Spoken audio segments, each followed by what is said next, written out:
So we're going to be continuing from yesterday, but from the following parable.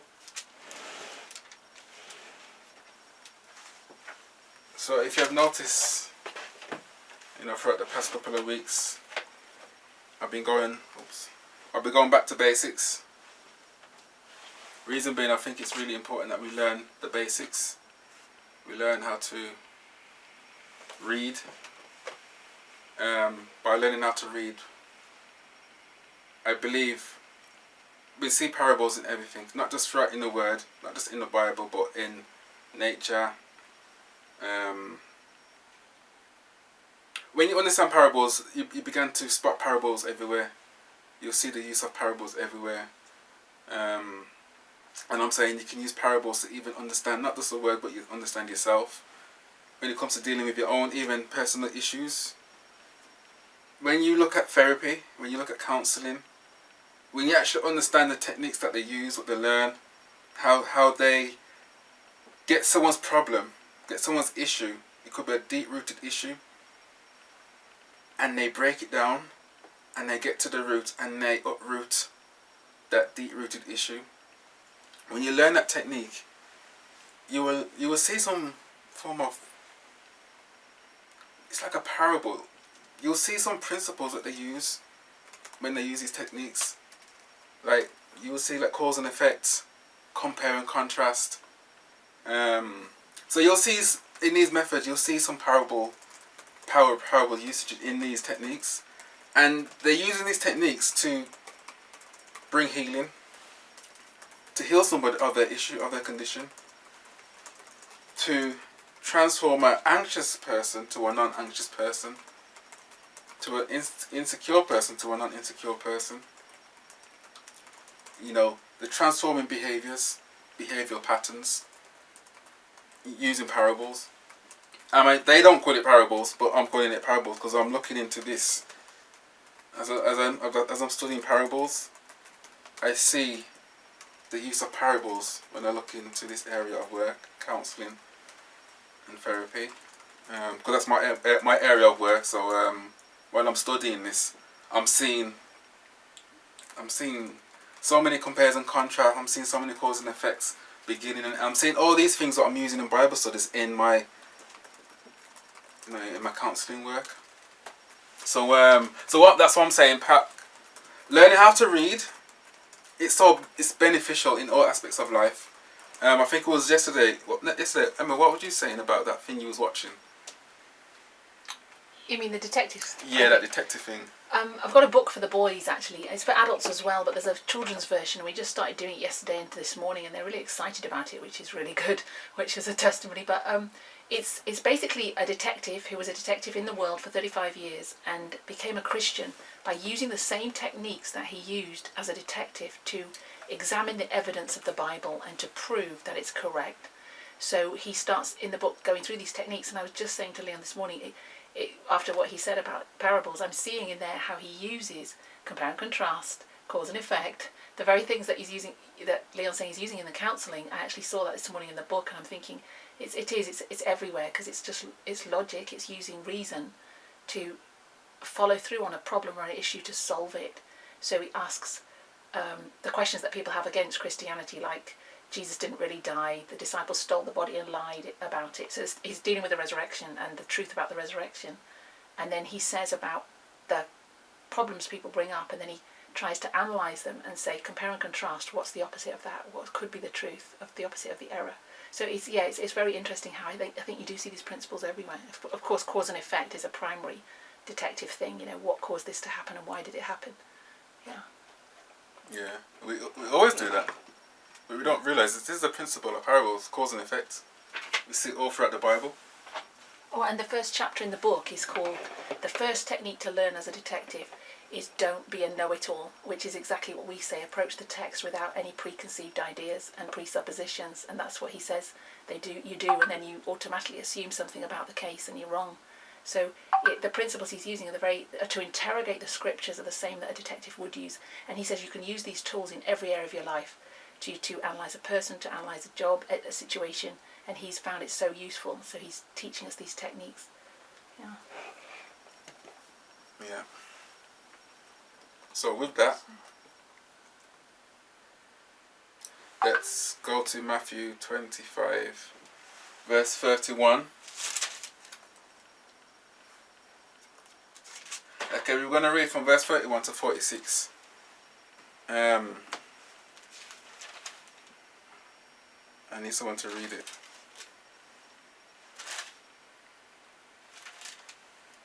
Emma, you want to read it? If they can hear everything. Can you hear Emma, yeah?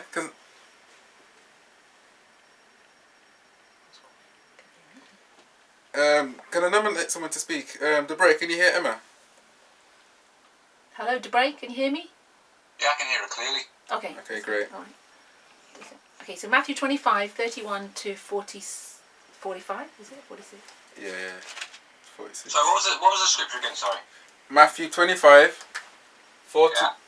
31 to the end of the chapter. Okay, I was on it, but I can't write.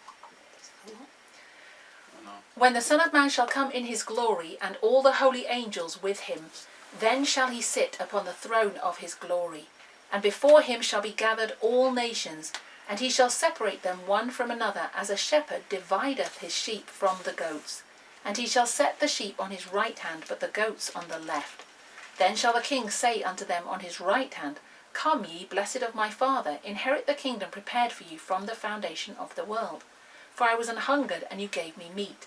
I was thirsty, and you gave me drink. I was a stranger, and ye took me in. Naked, and ye clothed me. I was sick, and ye visited me. I was in prison, and you came unto me. Then shall the righteous answer him, saying, Lord, when saw we thee an hungered, and fed thee, or thirsty, and gave thee drink? When saw we thee a stranger, and took thee in, or naked, and clothed thee? Or when saw we thee sick, or in prison, or came unto thee?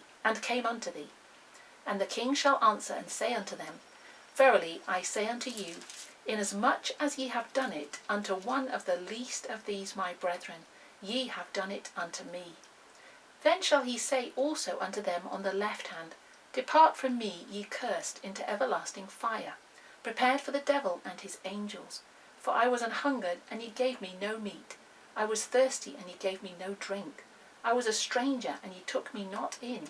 Naked, and ye clothed me not. Sick and in prison, and ye visited me not. Then shall they also answer him, saying, Lord, when saw we thee an hungered, or athirst, or a stranger, or naked, or sick, or in prison, and did not minister unto thee? Then shall he answer them, saying, Verily I say unto you, inasmuch as you did it not to one of the least of these, you did it not to me. And these shall go away into everlasting punishment, but the righteous into life eternal. Okay, thank you.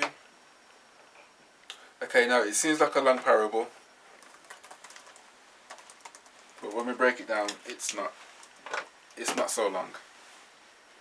So, what do we have here? So a little summary of what we just read is, it talks about the Son of Man coming in all his glory, and he sits upon his throne, with all his angels around him.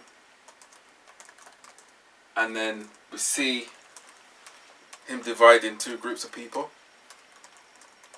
one on the right hand, one on the left hand, and he's saying to one group of people, I was this, and you done this. Yeah, and he gives a list of things what these people done. And then he goes to the other group of people on his left hand and says, I was this. He repeats what he says to the other group on the right hand. He says, I was this, but you didn't do this. So he's comparing and contrasting two groups of people. One group of people done something, but the other group of people didn't do something. I'll break that down in a second. So we have two classes of people, yeah? And he says, the people that done something for him, they receive their reward. They inherit something. But the other group that didn't do anything for the king, they receive some sort of punishment. Yeah, so we have two things going on. So we're going to break that down more closely. So if you go to verse 31, it's talking about when the Son of Man shall come in his glory,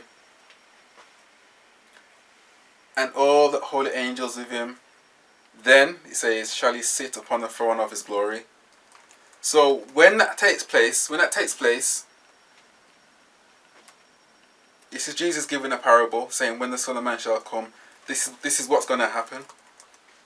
Yeah, so when first verse 31 takes place, what takes place next in verse 32? What does this Son of Man do?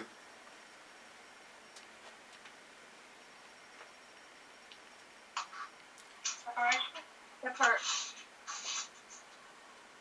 So what's the separation? Yeah, of the kingdom of glory. So give me more details. What does it say? He separated them one from another, as a sheep divided his sheep from the goats. So he divided sheep from goats, separate sheep from goats. So you said separate them. Who's the them? Son of Man. Jesus. Jesus, the Son of Man separates Jesus. Now he's the one who does the separating. So who is he separating? All nations. So what's before him? All nations. All nations. Let me put it here. So all nations is before him, yeah? Okay. What does it do? It gathers all nations, yeah? Yeah, and he separates them. So he gathers all the nations. So first there's a gathering, Okay. yeah? And then Separation. he separates them. And how does he describe that separation? He calls them the sheep and the goats. He calls them the sheep and the goats. Yeah, he says here that he divides from another, as a shepherd would do it, dividing the sheep and the goats. So what is the Son of Man doing then when he's... He's putting them into two groups, isn't he? There's two groups here. Yeah? One's a shepherd, one's the sheep, and one's the goats. So think about what is he doing now? So he's mentioned all nations, and now he's talking about a shepherd and some sheep and goats. Why is he bringing this into it for? He's just using a parable there, isn't he? As himself, the shepherd. But why? Why? Well, because that's what he calls himself. He's the shepherd over the nations, isn't he? Is that what it says? Well, no, he says he's the shepherd and he's the one who's going to divide the sheep and the goats. Does it say he's a shepherd? It says here, he shall separate them one another from another, and a shepherd, as a shepherd. He's comparing something here, isn't he? So he's comparing, yeah? Yeah. So how is doing the separation here? It's comparing to how it looks when a shepherd divides his sheep from the goats. Yeah, so how does the shepherd divide the sheep from the goats?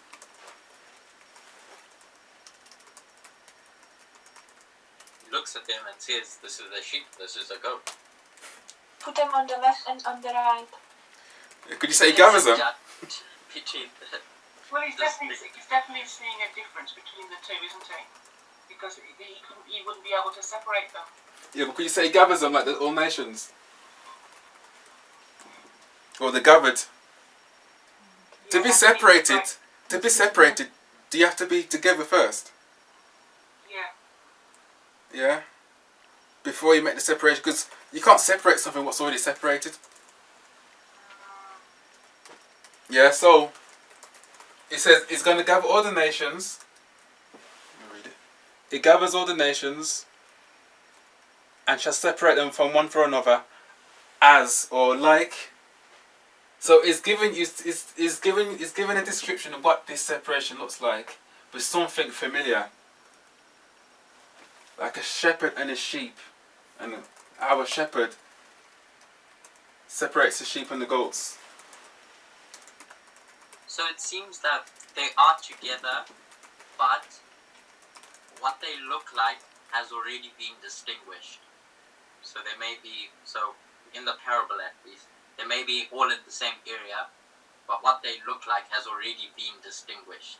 If you get the point I'm trying to make. Are you saying the difference is distinguished by the sheep and the goats? As in, like, what they look like is different, but they're all in the same area. So they haven't been put into different groups yet, but you can already see the differences even before you've put them into different groups. So what you're saying is, in this division, we see a difference of groups. Yeah.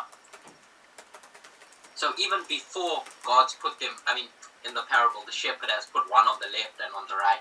Even before he's done that, when they're all together, you can already see the differences between the two, between a sheep and a goat. So the difference between these two, one's a sheep, one's a goat. Yeah. What's similar? That's a different question. So are you asking me a different question or in Yeah. relation to what I was saying? Okay. What's similar is that they are both herded by the same shepherd. They both belong to the same shepherd. Or the both animals? Yeah. Animals. That's the comparison. But they're both sheep and goats. Yeah, but in that paragraph he says his sheep and the goats divides his sheep and the goats. So these sheep and the goats, they belong to the shepherd. It doesn't say the goats though, does it? It says his sheep. In verse 32 it says divided his sheep from the goats. Okay, so are you saying this? So what are you saying then? Saying the sheep belong to him, yeah? And he's Yeah, because he's not saying his sheep and his goats, is he? He's saying his sheep from the goats. okay, so he's doing a filtering work. Okay, let me separate my sheep from the goats. Is that what he's saying? Is that Yeah, what he's already recognising who is his because he's calling them his sheep. He doesn't say his goats. Okay. His sheep from the goats. Okay then. He's already recognising what belongs to him. Is that how everyone else sees it? Okay, we'll run with Well, I that. say he does emphasise his sheep, but then it does say the goats, so he's not implying that the goats are his. Okay, then we can work with that. So there's a distinction of what belongs to him and what doesn't. Okay, we'll work with that. Let's see how it goes. And verse 33, it says, "And he shall set the sheep." Oh, I put it on the wrong side. The sheep on his right hand. I should have put this there. And the goat on his left hand. It doesn't say his sheep there though, to be honest. It says the sheep on his right hand. But it says but the goat on his left hand. What does that but mean? But the goat on his left hand. Let me just change this animal. Let me just call it a sheep. I think there's a reason why in the verse before he's called it his sheep. I think there's a reason why that's there. And then we can understand the next verse why he said but. When it says but, it sounds like something negative is about to come in. That's how it sounds. Like, he put the sheep on the right hand, but he's not putting the goats on the right hand, but he put them on the left hand. So he wants these goats to be separated from these sheep. He doesn't want them to be together. And but is a word that introduces contrast, isn't it? Compare and contrast. Yeah. So this happens, but is always in contrast to what So you let me just put- said. What is it? Alerts you to the contrast. But in sure or can it alerts you to the contrast. So there's going to be a contrast now. There's going to be a contrast. So now from onwards we're going to see a comparison and a contrast. Is there anything else we can bring out of this? Can I just make a point? So, Go ahead. you see the end of verse 32, Yeah. where the comma is, it says, as a shepherd divideth his sheep from the goats. The word divideth, it suggests putting a barrier between. Similar to how you've got that line in between the goats and the sheep on the board. It denotes to set up a boundary, essentially, or to limit or exclude. Now, to me, maybe I'm wrong here, but the next verse that we just read is simply suggesting the same thing, just in different words. So what I'm thinking in my mind is that verse 33 is simply expanding and repeating what the end of verse 32 already said. Yeah, so a repeat and enlarge, or just a repetition. Yeah. So it says the nations, with the nations it says what am I? Oh, sorry, you said just repetition. It is enlarged as well because it tells you about right and left, so it gives you Oh, more yeah. information. Yeah. In fact, yeah. So we see a repeat and enlarge because we have more information. So we know that this king, his work is going to look like the work of a shepherd when he divides his sheep and his goats by one in his left hand, one in his right hand. So verse 34. Now this son of man, he turns into a king. So, son of man is also a king. Which you could see from verse 31 because he's sitting on a throne. So it kind of picks up that imagery from verse 31. He's sitting on the throne of his glory. Yeah.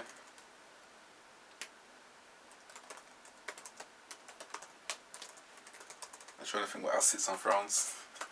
Because he might not be a king. Well, I don't I know. think if you asked anyone, they'll probably say king. Maybe a prince. So, then shall the king say unto them on the right hand. So now, Repeat the last what we have now. So we have a division. So then shall the king say unto them on his right hand. What does he say? And what does he call them?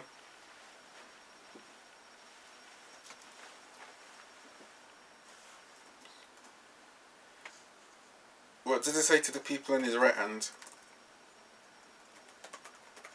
And who are they? Or what is their description? Sister Samuel?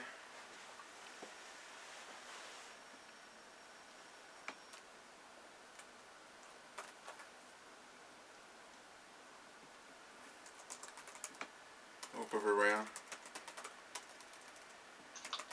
So, repeat the question again. So in verse 34, Mhm. what does he say to the people on his right hand? And is there any kind of description about them? Who are they?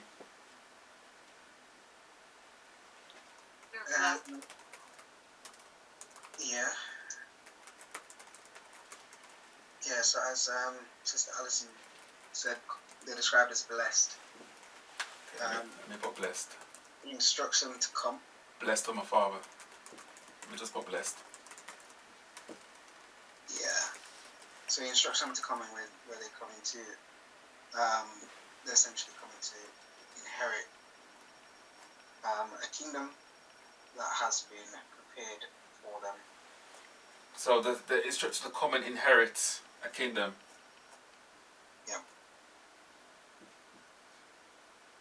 Say a kingdom. Oh, the kingdom.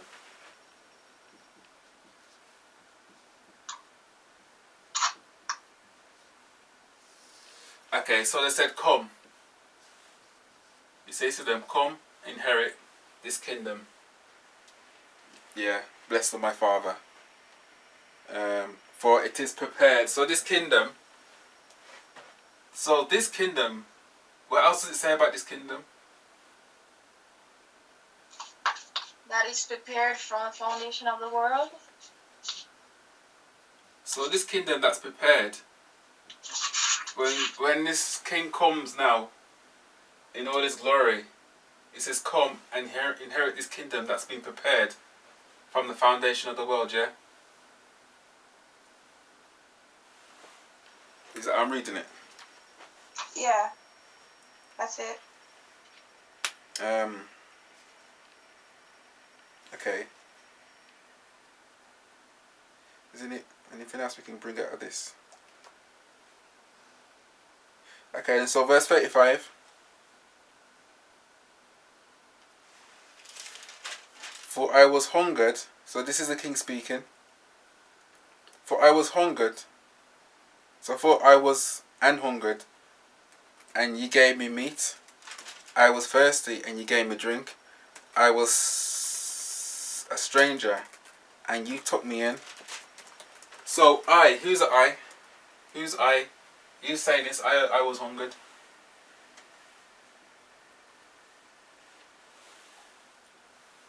Who is this I? Because he's talking to these people on the right hand, but he's saying, I was hungry, and you fed me. So who did the feed?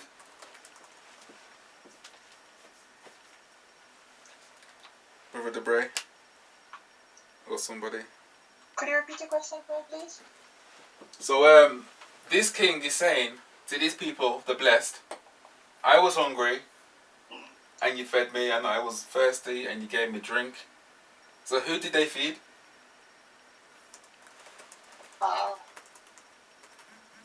The king. So is that I, the king? Yeah.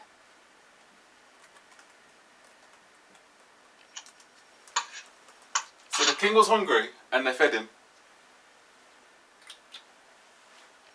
And thirsty. And was a stranger, and they took the king in. Is that what it's saying? Is he comparing himself to the people? Where'd you get that from? Or we're just looking at, I know that's what it's comparing, but you're just talking about the earth itself, right? Yeah. That's what it's implying anyway.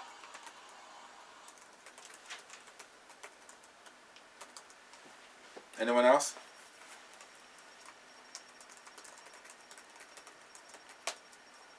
So he's saying, come and inherit this kingdom. And he goes on to say, because I was hungry.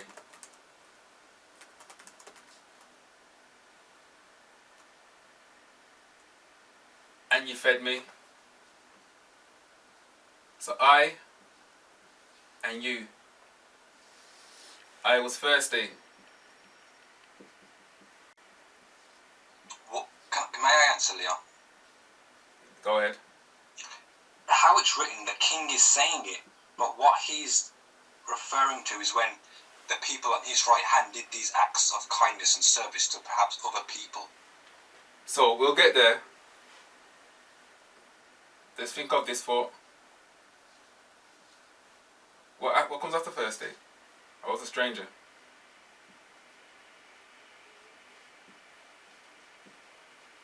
And you took me in.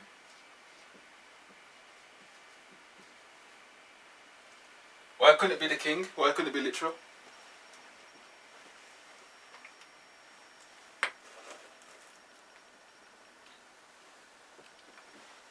Why can't it be? Yeah. I was noticing the continuation, as the colon suggests, from verse 34 into 35. it's to me suggestive that that is a king. That's Yeah, that colon is indicating the list. So the colon at the end of verse 34 allows for verse 45, 35. yeah, to be a part of that list. And then verse 36, it continues. You know, it continues to list all of those attributes of that king and how, you know, these people that now are blessed, are described as blessed of my father, had served him. Yeah. But verse 34 just rolls on right through to verse 36. Yeah. So these people entering into the kingdom, these acts of service has got something to do with these people entering into the kingdom. They're called the blessed. They done these deeds. When he was hungry, they fed him. Thirsty, they gave him drink. When he was a stranger, they took him in. Is this what the king's saying?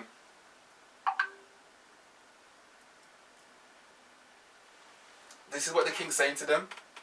So we know everyone's tempted to look down deeper into the other verses and say, this I is not the king.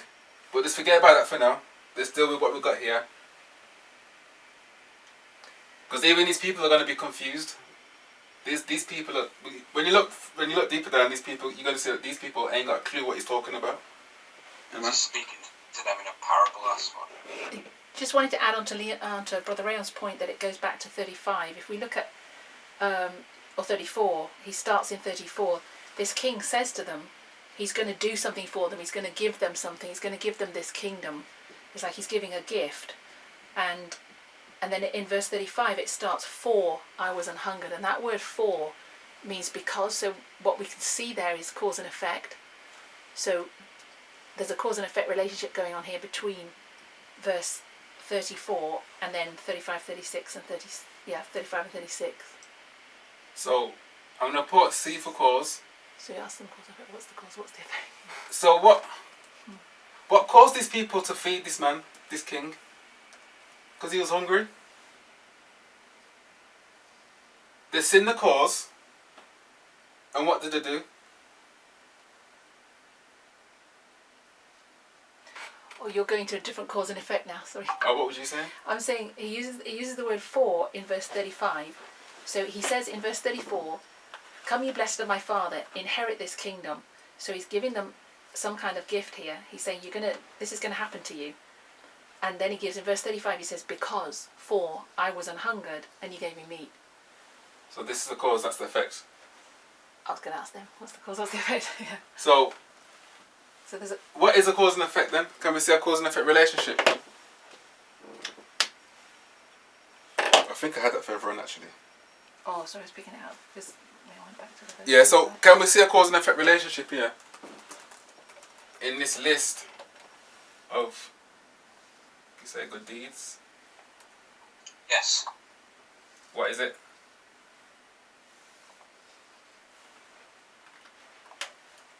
In you're asking for a specific verse or what you've just wrote there? So What's the cause and effect with the word for? they enter the kingdom, they inherit the kingdom. Why do they inherit the kingdom? Because they're blessed. Because what? Because of the services they've provided.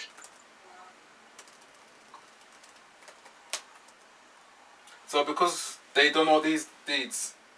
Yeah. Yeah, the deeds that they've done is earned them this kingdom. So would you say that that's a cause and effect relationship? Is that what you're saying? Yeah. Oh. Are you saying that? No. Yeah, I'm saying that. Yeah. Yeah, but I'm saying I'm zooming in again. So we have this effect, cause, but then I was zooming in. Yeah, no. So I just wanted. Oh yeah.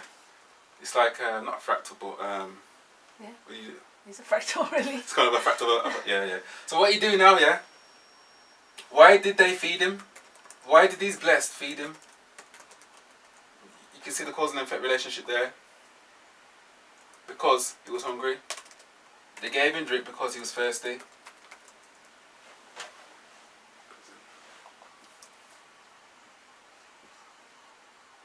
They visited.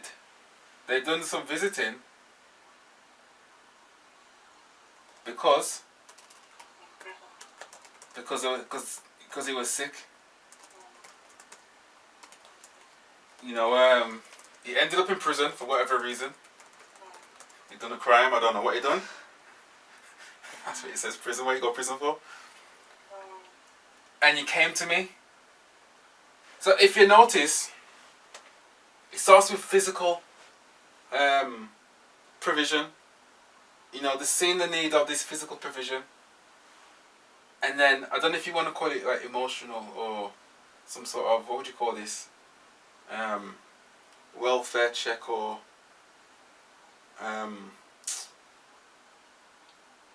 Selflessness. Well, it's all physical on a literal level. It's all physical. so this is providing physical needs. And so is naked, clothed, sick is Okay, like perhaps so not. eating and like eating that kind of needs. I guess up to naked, clothed. Yeah.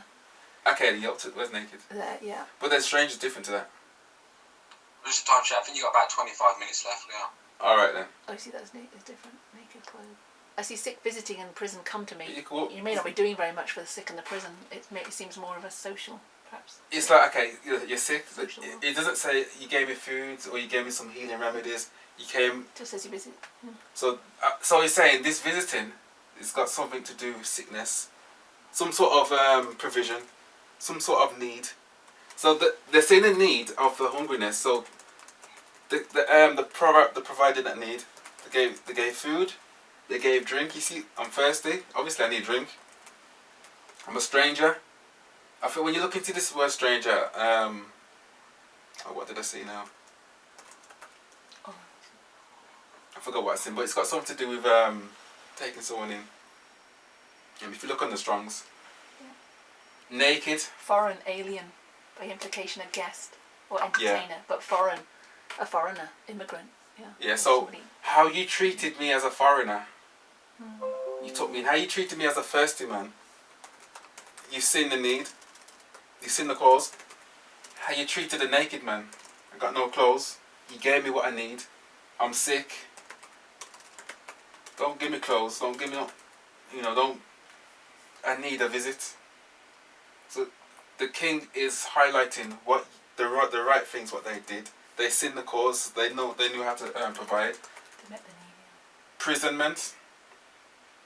They got a visit. A person in prison doesn't need food bringing because they get fed already in prison. They get drink and clothing. They're tucked in. So obviously you need to know what they need is. They need a visit. Yeah? Basically, is it how we treat each other? Basically, yeah. That's what the king's saying. So you're saying you're the blessed because you've done all these things. All these little cause and effects. You seen the cause and you provided a need. The need was you fed them, that's the effect. This is what you do. This is the action you do. Yeah, you see something when it's taking place.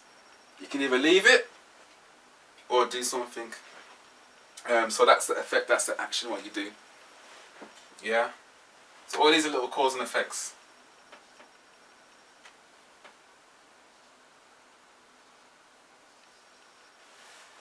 Yeah. Where are we now?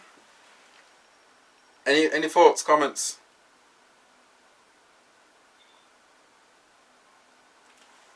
So, Brother Lean, is what you're saying is that each one of those elements that you see there, which result in these individuals being described as blessed, are a cause and effect in and of themselves. But were you then also saying that the very fact that they did all these things is the cause to the effect of them now inheriting the kingdom? So you see it on two levels. You see it in the picture and then also in the detail. Yeah. Cool. Okay. Yeah. Does that make sense to everyone else?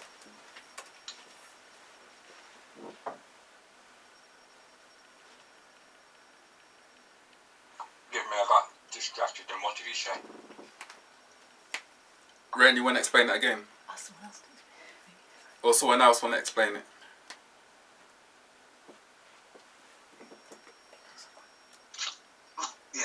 So what I was picking up is that there's a cause and effect on two levels.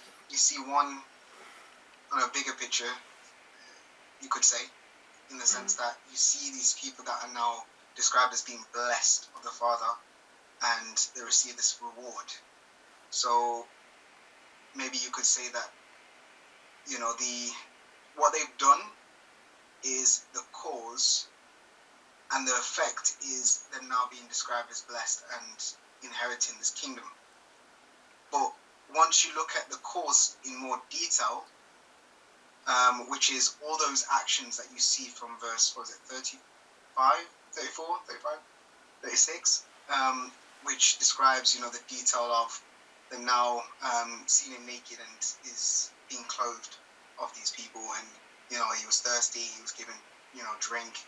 All those actions, all those aspects, each one of them are a cause and effect in and of themselves, in that smaller detail that you see in there. Yeah.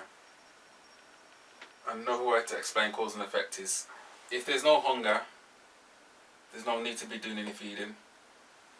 You know, if there's no nakedness, there's no need to be doing any clothing. Because there's no cause, that means there can't be effect without a cause. Does that make sense? Is it correct for me to say you're like fractalizing the cause and effect? Yeah. Yeah, the logic makes sense. Yeah, so without cause, there's no effect. You know, a causeless thing cannot cause something to happen. If that makes sense. Verse 37. So. There are 6 things. Hmm? I wanted to add there are 6 things. 6 Just what? in case it has any significance. 6 things that they do in the list. Oh, so yeah, there's 6 things what they do. If you wanna, I don't know what that means. I'm not saying anything it means, I'm just going to put number 6 down there. I've got a few ideas with that. You got ideas? Yeah, but So, verse 37, then shall the righteous answer him, saying, Lord, when saw we thee and hungered, and fed thee, or thirsty, and gave thee drink? When saw thee a stranger, and took thee in, or naked, and clothed thee? Or when saw thee sick, or imprisonment, and came unto thee? So, I'm going to rub off this. So basically, what are the righteous saying? Did it say righteous? to the righteous answer him, yeah. Yeah, what did they say? They're not understanding his question, are they? When he's It's saying, not when he's saying these things, they're not understanding what he's talking about. They're asking when did they do that thing? Yeah. Literally. They understand literally. That's how it reads. Yeah, yeah. So they're asking when. Literally, yeah. When? Yeah. When did I do this? They're saying they can't remember. They forgot about the king. They don't understand.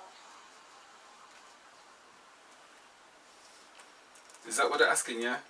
I can't remember doing this for you. Yeah. So they're taking it literal. I would suggest their mindset is primarily focusing on the king. Like, Lord, when did I invite you into my house? So what happens? So what we have here, yeah? When is this taking place? This little dialogue.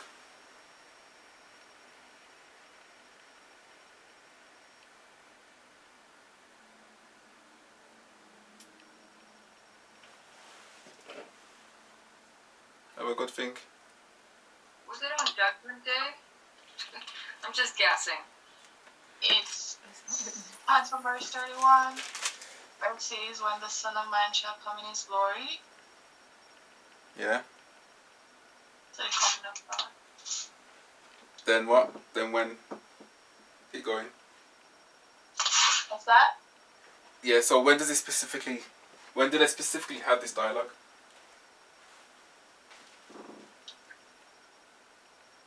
When Christ comes.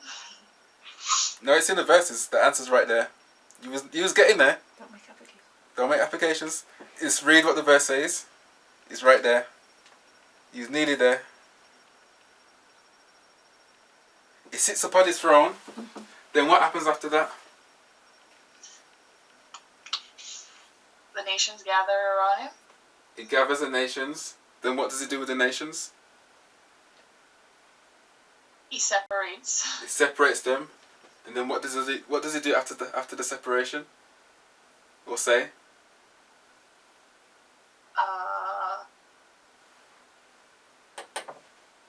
He did. Oh, okay. Then he said, he started to give them the blessing. So he says, "Come." And Yeah, then it goes on his right side. yeah, oh yeah, it goes on his right side, and then Yeah. it starts to tell them what they've done. So it's at this moment, after all this is when he's speaking to them. So when you pre-knowledge and said Judgment Day or Second Coming, but he just says when Christ comes, when the King comes in his glory, this is when this takes place in the parable. Before you move from that verse, we learned that from this verse now it calls them the righteous. This is the first time it said right, they're the righteous. So we see from this that the sheep, or the ones on the right, are equal righteous. The righteous. Righteous. So if you take note of that, sometimes when the Bible describes something, if it calls them the blessed, usually it will call them something else further on in the scriptures, especially in parables.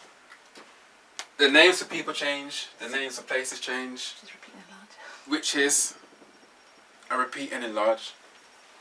So there's little repeats and enlarge they're all over the place. You just got to learn how to take note of them. So from righteous to blessed, yeah. So we see a certain group in these nations. One of the groups is the righteous and the blessed, and they do all these deeds. And he's making a separation of the people who've done these deeds, and we're going to see what the other group do.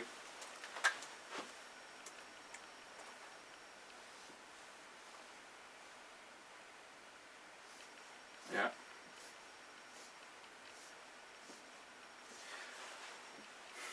Verse 40.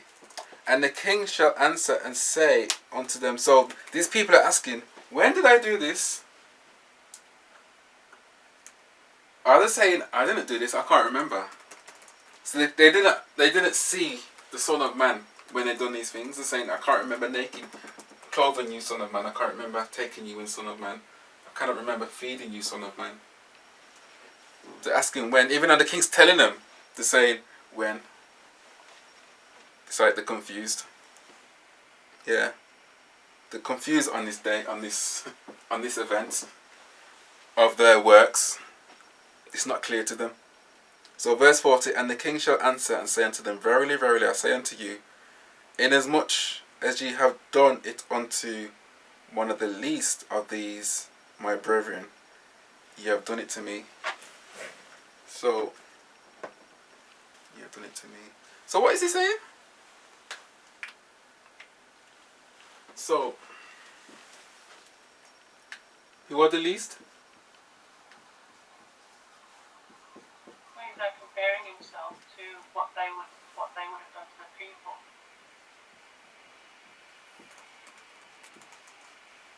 Is what? He's comparing what they would do to others with what they would do unto him. So who are these others? People.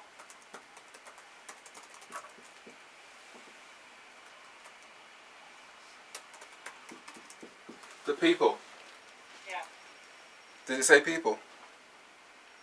Well, others means other people. What else would it mean?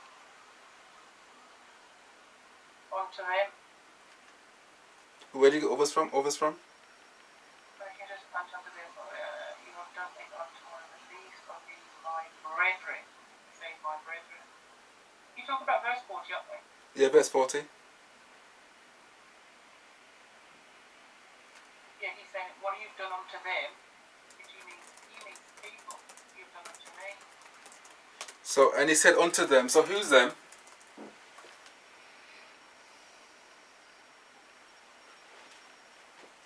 calling them my brethren. So, who's the king giving the answer to? People who's addressed on the right side. Yeah. Who are them people? The righteous. He's asking them. So, the them is the righteous. Yeah. And what's he saying to the righteous? He's telling them and saying that what you've done to them, you've done to me. So, what you done to them? Where's it say them? So, what you've done unto one of these least of these, my brethren. Okay, then. So now we're getting somewhere. So the least. Who are these least of these? And yeah. What does it mean by these least of these? I don't know, maybe that portion of people, the amount of people, I don't know. Well, what's that word for? Sorry, I didn't hear that one. I'm saying if this the persons that were hungry and thirsty and Yeah. were a stranger. Yeah, so someone tried to jump here earlier on in the study. So now we're here. The I, which is the king, in verse 40 now, is it what's verse 40? Verse 40 is now saying, you've done these to the least of my brethren. So now this I is saying they're the least of my brethren. So they're asking, when did I do this? What the king is saying, you done it to me, but me representing the least of my brethren. What would you call that, Emma?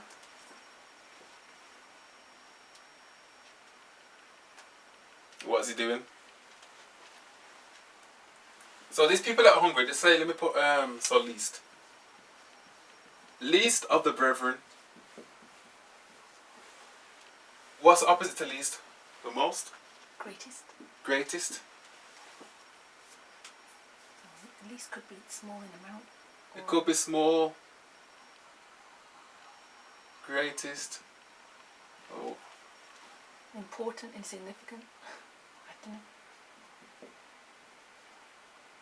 So he's saying you've done to the. He's talking about the king is emphasizing, is making a point about the least of the brethren.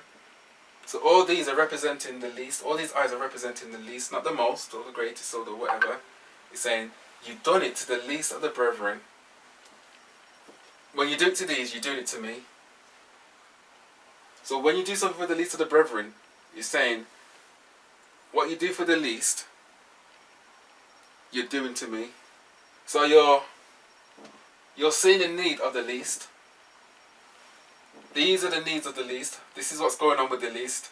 This hunger, this thirsty, being a stranger, being naked, sick, prison, and they have the least of the brethren. They have a need, and you catered for the needs of the least. And because you catered for the needs of the least, you acknowledged the needs.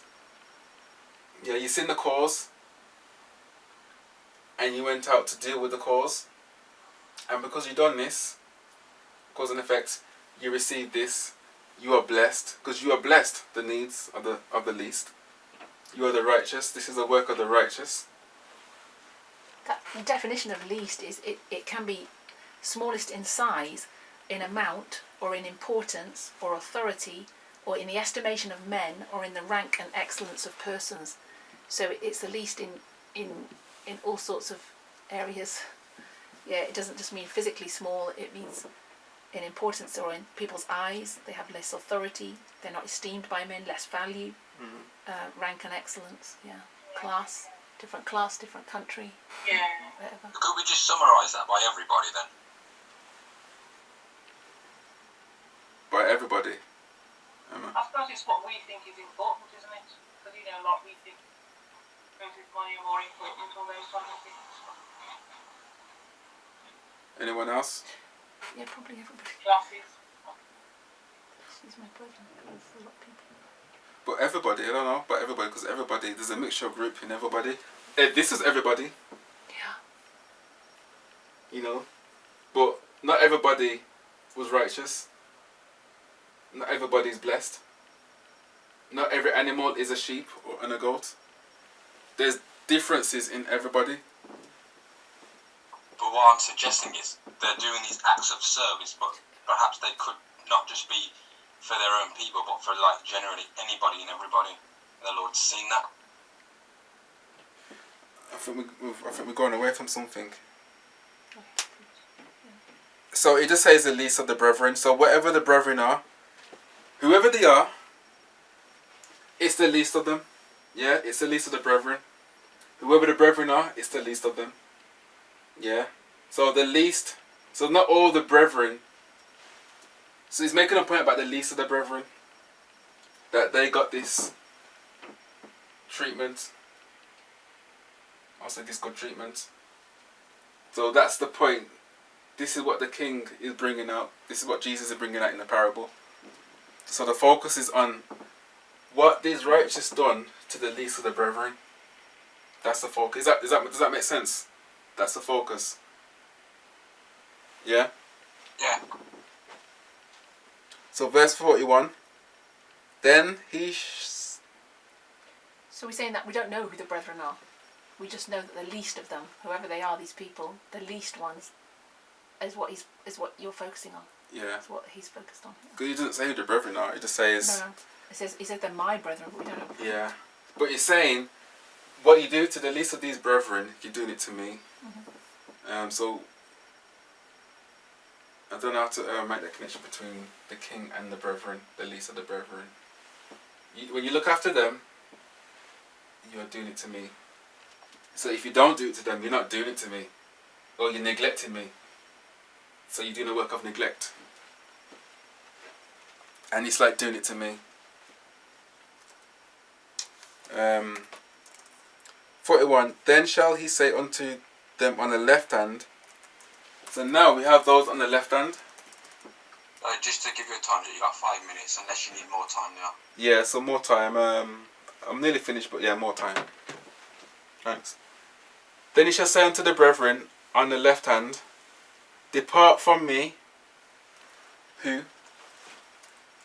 Who are these brethren on the left hand? Goats. He doesn't say goats.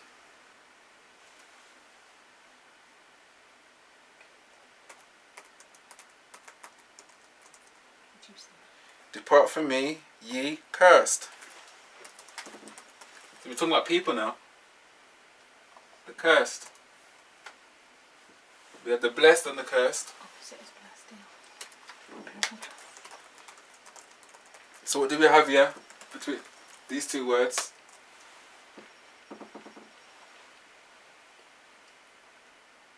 We have a... You've got the righteous on who are blessed. The curse must be the unrighteous. Okay, you can say that. So we have a contrast. Yeah. Blessed and the cursed. Righteous and unrighteous. Two groups.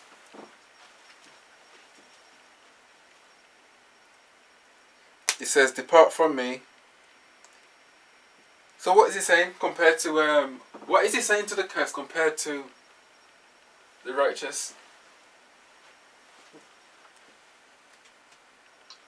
He said to the righteous to come, but he's still in the curse to depart from him. So, depart. Go away. Or leave me. Or just, no coming, but depart. And depart More separation. from me, you cursed. So it's a further separation. Yeah. Into everlasting fire prepared for the devil and his angels. So what's prepared for them? I mean, where do they go? Into everlasting fire.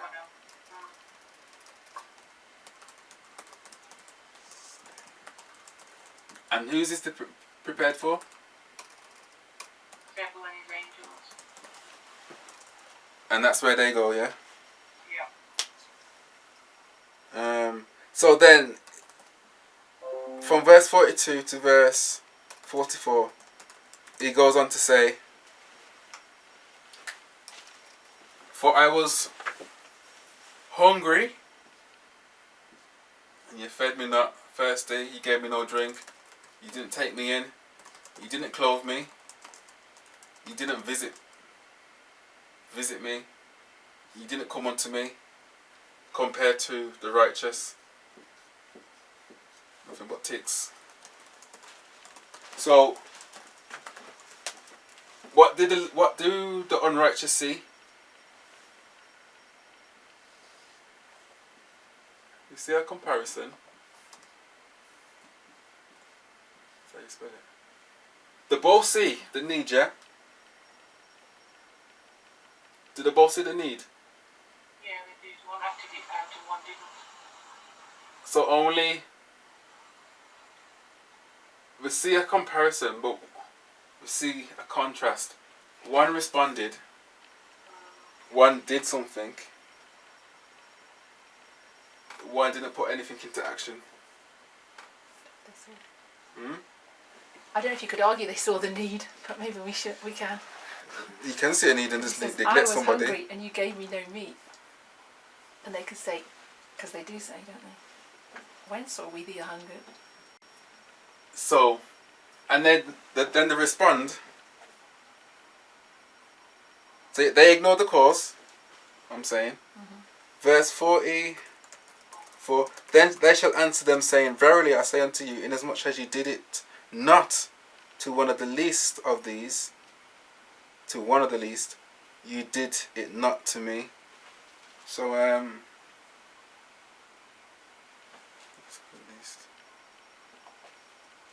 what have they got in what have they got in common with the righteous? What's similar? They didn't. You know when you've got the whens, you could say the same thing to them. They were asking the same sort of thing. When did you do this? When did you do that? Not do it. They ask the same. Literal applications. They ask the same question. They didn't acknowledge that it was Christ, or not Christ, the Son of Man or the King. Yeah. Not that it was a bad thing, but they both didn't acknowledge, because that's why they're asking when did I do this? Christ saying, giving them a list of things what they've done, and they're saying, you gave me 6 things, and I don't know when I did this. I don't know when I've done this to you. The righteous are asking the same question as the unrighteous, but the unrighteous they didn't do anything. They didn't put anything into action. So verse 46. What happens in verse 46 to the unrighteous?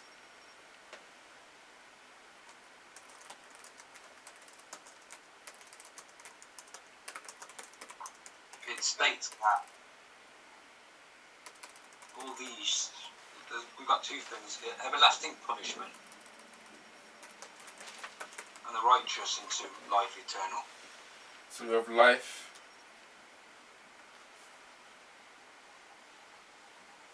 life eternal,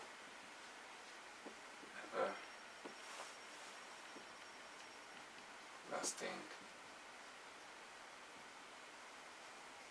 punishment. So we have life and death. Or yeah. So when this son of man is talking to these people, he speaks to the righteous first, and then to the unrighteous. What is he giving them? There's something they both don't know at this time. So what is he giving them?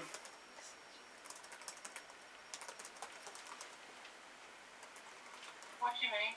What's he giving them? I'm saying understanding. They're giving them. An opportunity. Sorry? I was saying he gave them all an opportunity to do something. One group did it, but the other didn't. Oh, so that is before this event. But after the event, what is he giving them? Their reward, Revelations 22. Oh yeah, so reward. But in what he's saying to them, why are they asking when? Well, you know when after they ask when. Yeah. So when he asks when, what does he say? What kind of information does he give them? Does he answer them? When does he ask that question to them? What verse are you asking from? 44, basically. Are you looking for the word judgment? No. So let's go to verse 44. It says, "Then shall they also answer, saying, Lord, when saw we hungered?" And so on and so on. And then verse 45, "Then he answered them, saying, Verily, verily, I say unto you, inasmuch as you did not to the least, you did not unto me." So what is he giving them? He's giving them some information. He's giving them something they didn't know. You can say a message. But they learn something new. Yeah, they learn something new about what they've done, to the reason why they're in this mess, and why the righteous, they're receiving the blessing. So they're seeing why they're here. God shows them. The King demonstrates why they're here. Yeah, so they don't know why. Does that make sense?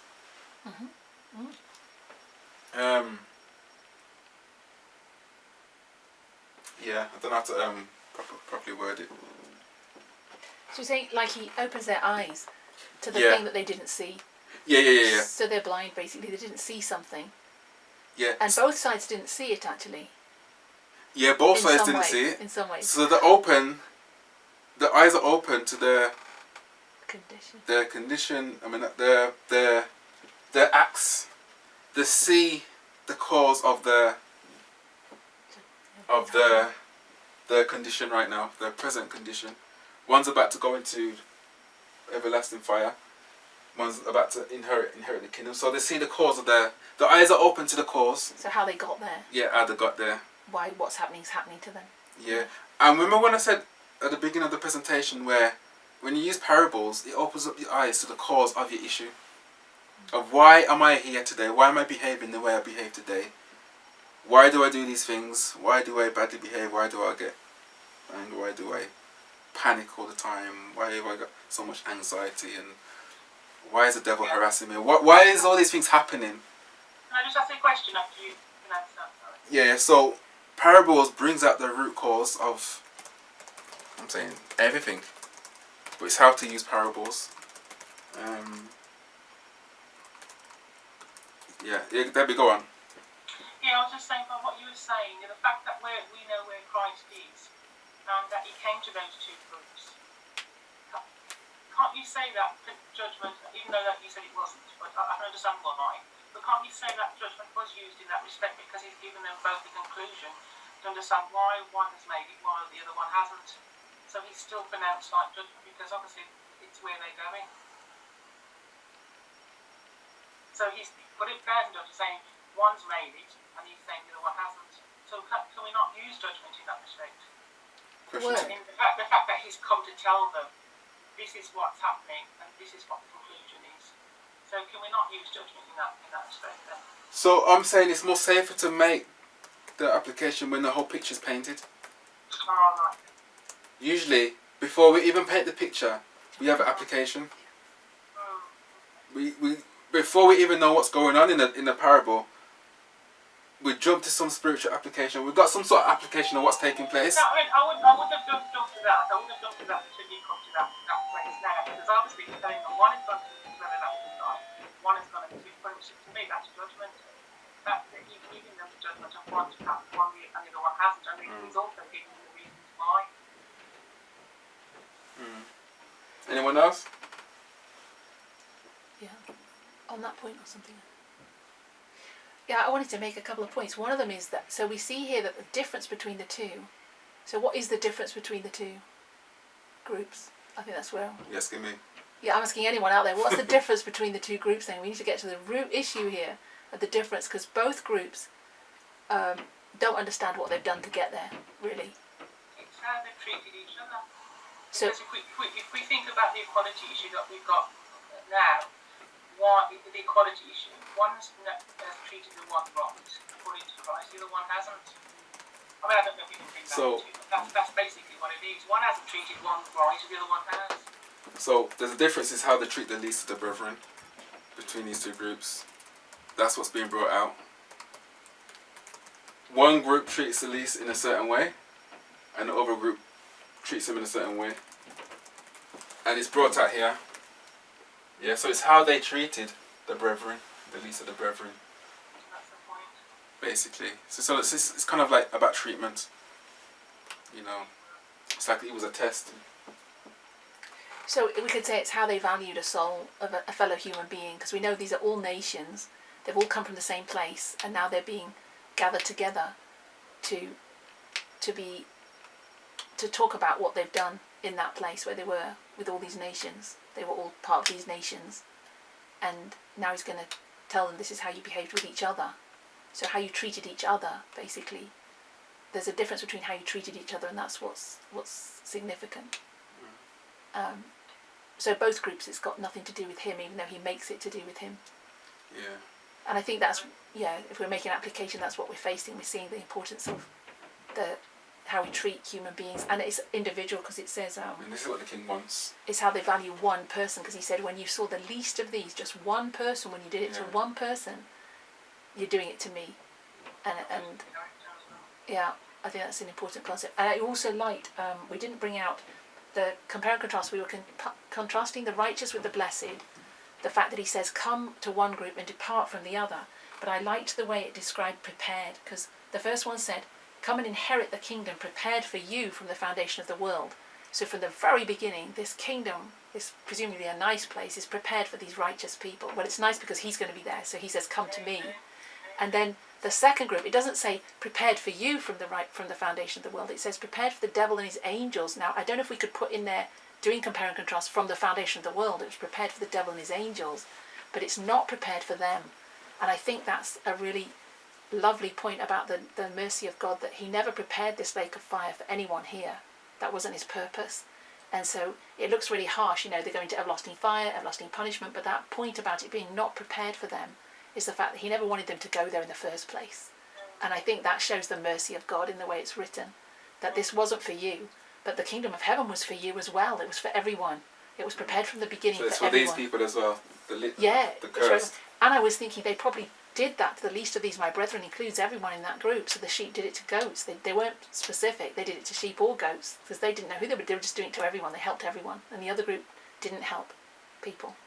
So it's I think it's quite significant that in the character of God, that he doesn't want to burn people up. If people use that and say, how could he do that in this parable? He's going to burn the wicked. You say, yes, but who was that fire for? It wasn't for them. They chose not to go there because they didn't help the least of their brethren. So that's what stopped them going to the kingdom. They chose their destiny, didn't they? Yeah. It's also like the least is recognized by the king. What you do to these least, imagine you as a little least. You're saying, what this person does to you, they're doing it to Jesus, the king. Because Jesus is above the least and the greatest. That's why I didn't even draw him. But is above all. He's above all. And the king is saying, what you do to the least is the tiniest. Even one least, even one person, you're doing it to me. That's how much he values people. So that's a value Christ is showing, that Individual. you people here, the blessed, it shows that you gone out your way to feed, you gone out your way to give drink to the least, to take the least in. So I don't know how the least looks like in these people's eyes. Did they see did they see any value in them? To neglect the need of hunger, thirst, nakedness. They probably didn't see any need or didn't even bother. And Christ, the King, seen that, and seen that, okay, I seen that treatment. And that treatment cannot come into their kingdom. Right.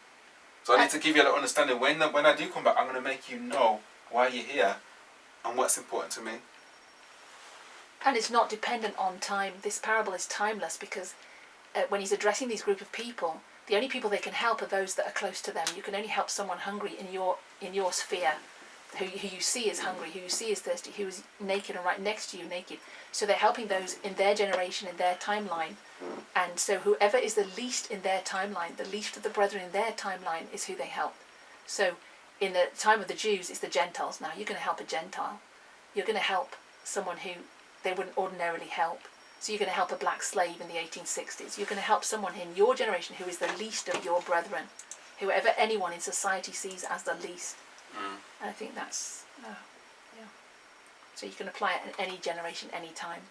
Because all nations have this test. Whatever society classes as the least. Yeah. Or not worthy to feed or cater for their needs, imprisonment, sick. You know, and maybe they do look ugly and messed up or whatever, like, they may not want to go near the sick because they may feel that I'm going to get sick. But these people went out the way and gave that sick person a visit. You know, we don't know what the conditions were. Anyway. And I find it interesting it's 6 things. Only because the number 6 is traditionally the number of man. And, you know, God is made man on the 6th day. We have 666 as the mark of the beast, which is kind of like man-made. It's not God's number, is 7 in contrast. And then we're focused on the last 6 commandments, which is all about how we treat humanity, not about God, the first 4. So 6 is quite significant in that parable. Yeah. So any other thoughts? I have missed some of the comments in the section in the chat box. I'm sorry. What did you say?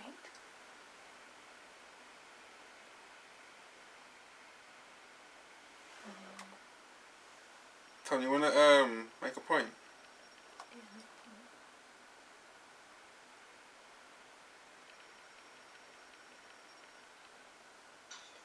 Yeah, I was just saying that, I was just thinking, that, you know, when you look at this,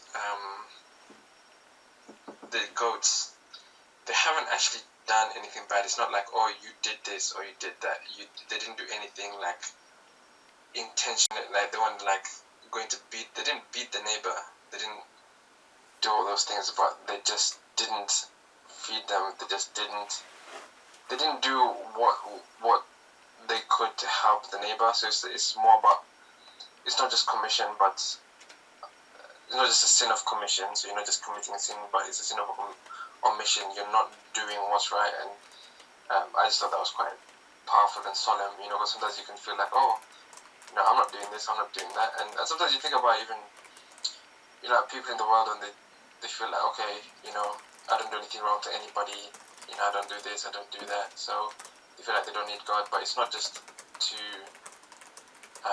not do wrong, but it's also you need to do right on top of that. Yeah. And I like Sister Magda made the point in here that in all the verses you can see a lot of proof texting, a lot of verses you could go to in the Bible to get an explanation of these things. It could open up a whole study everywhere else about the devil, the fire, the people, what it means to clothe. I know Alison started saying they're naked clothes of righteousness, hungry, feed on the message, etc. All the spiritual connotations of what that looks like in our generation. How do we apply hungry, thirsty, stranger, naked, sick, prison? What does that mean? And there are so many verses as well connected to Christ's ministry. You know, he came to set the prisoners free. That's a classic one from Isaiah. And a lot of that imagery, how we apply that now, I think would be another study. Yeah, so that's another study. So this is powerful because, you know, when you paint the picture of what the parable is actually teaching, you'll know how to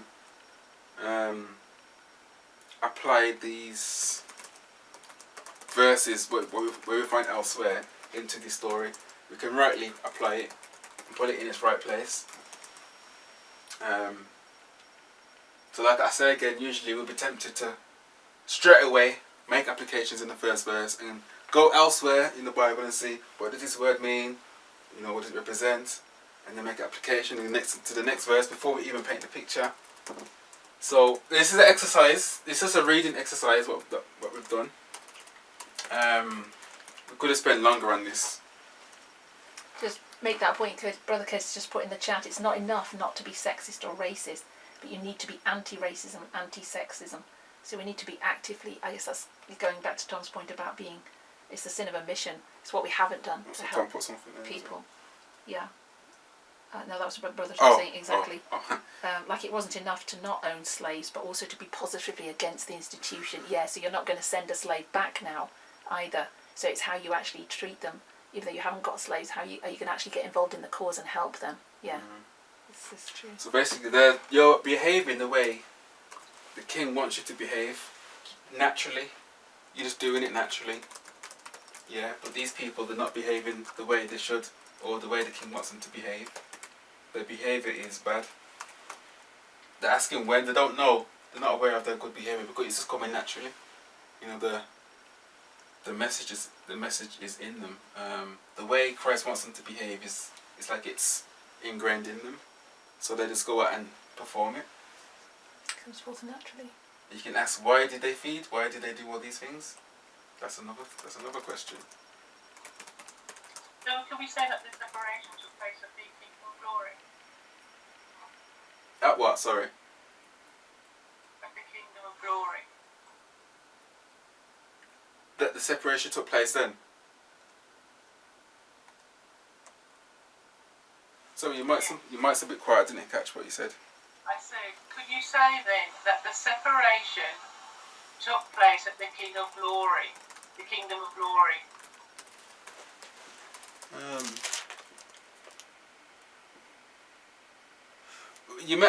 To be honest, I don't know much about the Kingdom of Glory. It's the same when the Son of Man comes in His glory. So I'm saying this is what the parable says. When you actually look into what this looks like in real life at the end of the world, there's other parables and verses what gives a different description of what this coming of the Son of Man looks like. So this is probably like a part of the picture.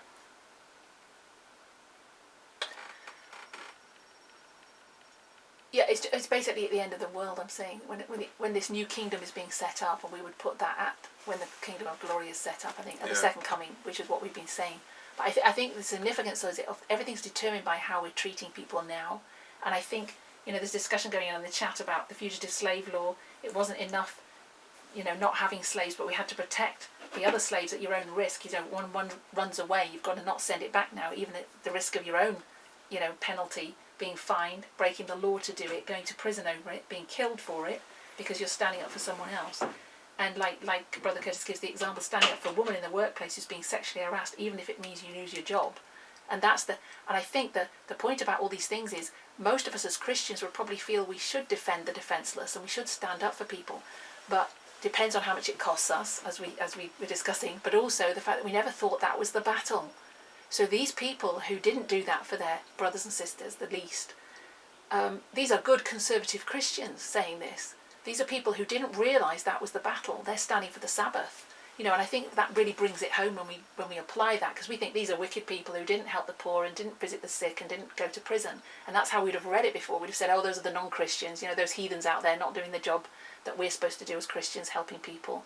And we kind of acknowledge that mentally, but we never applied it in this way that, no, you're a conservative Christian keeping the Sabbath, not doing these things, because you never realised that was the battle. It's all about how you treat the least in your society, in your time period. It's not about keeping the Sabbath.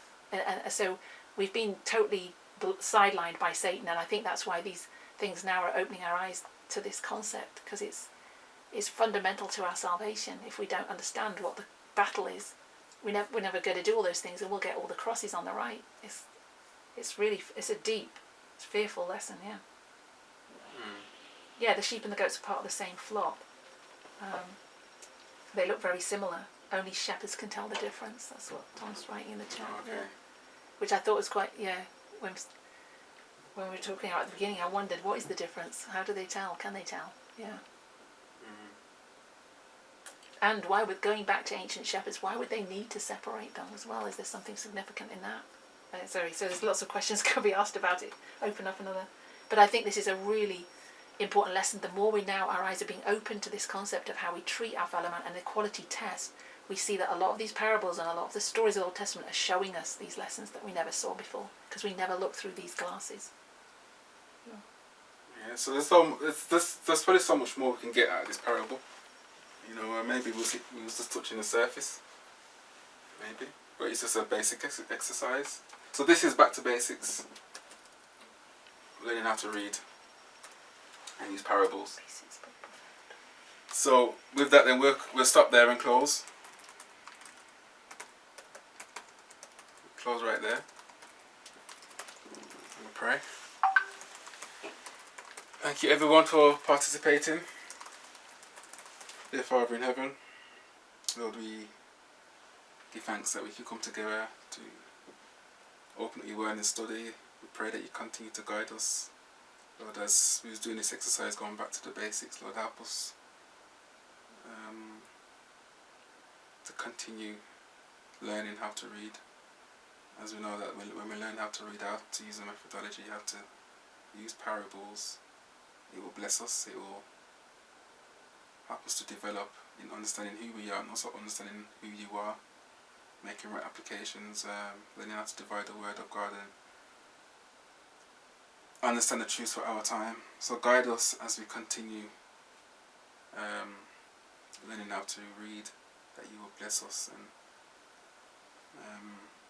just guide us, continue to guide us throughout this day.